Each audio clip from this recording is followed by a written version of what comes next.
نادي البلاستيك، نادي الكروم، اسكو، نادي اسكو. ليه النادي الاهلي؟ انت اهلاوي قوي. يعني واضح انك اهلاوي جدا. انا بوثق حقائق. لا طيب ما انا بسالك عشان موثق فبسال ليه؟ ماليش دعوه بالانتماءات، هم نصيبهم كده. والزمالك ما فيهوش اخوان. حاجه غريبه جدا. يعني بص، اقول لك على حاجه فكاهيه. الاهلي مليء بالاخوان، وهذا لا يقلل من شان احد على فكره، انا بحترم الكل. والزمالك يخرج ضد الاخوان. فانت يعني بص، في التحرير كان الكابتن ابو رجيله والكابتن احمد عبد الحليم ورموز الزمالك يسحبون الى التحرير في سرب كبير.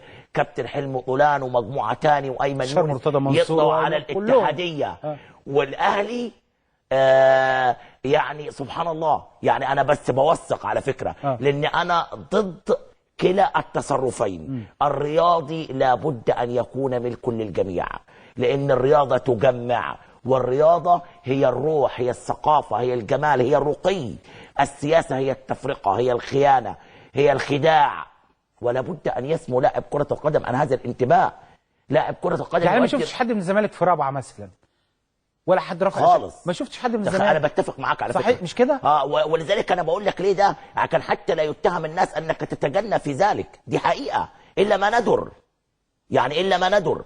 ولكن النسبه في الاهلي كان نصيب الاسماء. قول لي بقى ايه الحكايه؟ نقول اشهر الاسماء. اتفضل. واخد بالك مع التاكيد يا استاذ احمد. نعم. ان نحن لا نحارب ولا نحاسب فكر. نعم. وانما تعالى كف الاسماء دي لما قلناها، لو انا خدت بالي منها ما كانش احمد عبد الظاهر عمل ده. لا وهتعمل ايه في النادي؟ لا زي ما عندك مفاجاه. ما احنا قلنا من كام شهر ان في عطيه حجازي اخو صفوه حجازي مدربا في قطاع الناشئين في الاهلي برضو طبعا لحد دلوقتي. طبعا. وانت انفردت بصوره امبارح انا بهديها لمجلس اداره النادي الاهلي. الشباب الاهلي وهم كلهم رافعين علامه رابعه. لا ثانيه واحده. عطيه حجازي ده اخو صفوه حجازي. واحنا بنتكلم النهارده اخو صفوه حجازي، واحنا بنتكلم الا النهارده. لو هو طلع قال ان صفوه مش اخويا ما يعرفش. ما ثانيه، لا ما هيقولوا الحكايه دي لحد ما طلعوا يجيب له شهاده ميلاد بتاعتهم هما الاثنين بالظبط. لا ثانيه واحده، خليك معايا، ركز معايا. معاك والله مركز. لا ركز معايا. انا جايب لك ورق الكره الارضيه. عطيه حجازي بتقول لي مدير مدرب ناشئين في النادي الاهلي، في هذا النادي العريق طبعا لحد النهارده، وفي مشاكل معاه مع اولياء الامور. ثانيه واحده. ومجلس الاداره يعلمها لحد دلوقتي. ايه المشكله يعني؟ وعايز في عدد الولاد ما يرفعوش شهاده رابعه. بص على فكره في عدد كبير. طب اقول لك بعد اذنك بس، الكابتن محمد عامر رئيس قطاع الناشئين في النادي الاهلي بيتكلم على مدرب. طب ما الكابتن على فكره الكابتن محمد عامر صديقي برضه ولا احاسب على فكره. انا برصد يا سيدي. قول لي الرصد بس، مساله الفكر والحاجات دي بعدين هنتناقش فيها. محمد عامر قول لي بس قطاع الناشئين. اما احنا شفناه من شويه ويعني بيتكلم. ماشي. شفناه من شويه. ماشي. هل لسه رئيس قطاع الناشئين؟ مازال لحد دلوقتي مازال. كويس. مين بس كمان؟ انا خلي بالك هادي خشبه المنسق العام. دول الناشئين بتوع النادي طبعا. بص دول ناشئين النادي الاهلي. خلاني بتكلم. كابتن محمد عامر والدكتور عطيه، مش دكتور اسمه ايه، عطيه حجازي. عطيه حجازي اخو صفوت حجازي، انتوا عارفينه طبعا، خريج معهد المساحه والصرف الصحي. عشان تبقوا عارفين. بسم الله ما شاء الله. ده كويس انه في 8 بس من رافعين البتاعه ديت. 8. طيب قول لي كمل لو سمحت. الكابتن هادي خشبه رئيس شركه الكوره. ايوه انا عارف الحكايه دي. الكابتن طارق سليمان مدرب دول اللي اعلنوا على فكره.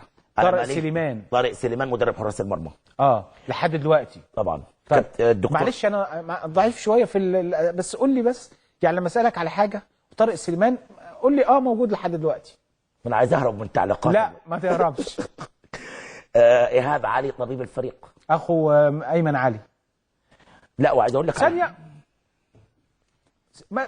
بقول لك اخو الدكتور ايمن علي كان مستشار المعزول، صح ولا غلط؟ صح.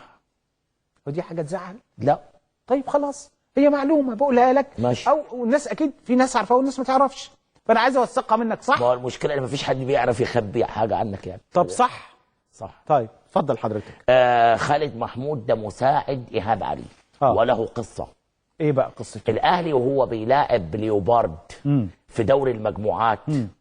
واخد بالك انت المباراه اللي كانت هناك. ليوبارد الكونغولي. الاخ خالد علي ده عمل مشكله مع الاوتيل، لان الاوتيل ما كانش فيه الجزيره مباشر. يا الفندق اللي كانوا فيه مفيش الجزيره كان مباشر. بيطالب بالجزيره مباشر وعمل مشكله ولم يعلن عنها. طب ما خدهاش ليه معاه وهو رايح من هنا؟ ومعروفه. وعلى فكره الرحله دي حصل فيها مشكله مزدوجه. خالد محمود في الاوتيل، وابو تريكه لما سب معتز البرعي ضابط حراسه المطار القاهره، اللي هو في الشرطه العسكريه، لما قال له انتوا جايين